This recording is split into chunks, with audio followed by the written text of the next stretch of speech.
For some people, the ultimate goal in life has been becoming the President of the United States. Would you like to be the President of the United States? I really don't believe I would, Rona, but I would like to see somebody as the President who could do the job, and there are very capable people in this country. Most people who are capable are not running for office. Most men are frightened of politics today. It is a shame, isn't it? Yes. It is a shame. The most capable people are not necessarily running for political office, and that is a very sad commentary on the country. They had major corporations and they had this and that, but they are not running for political office. Why wouldn't someone like yourself run for political office? You have all the money that you possibly need. You've accomplished a great deal, even though you are only 34. I know there's a lot of things that you possibly can do in the years ahead.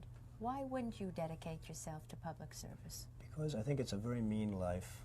I would love and I would dedicate my life to this country, but I see it as being a mean life, and I also see it as somebody with strong views and somebody with the kind of views that are maybe a little bit unpopular, which may be right, but may be unpopular, wouldn't necessarily have a chance of getting elected against somebody with no great brain but a big smile. And that's a sad commentary for the political process. Television, in a strange way, has ruined that process, hasn't it? It's hurt the process very much. I mean, the Abraham Lincolns of the world. Abraham Lincoln would probably not be electable today because of television. He was not a handsome man, and he did not smile.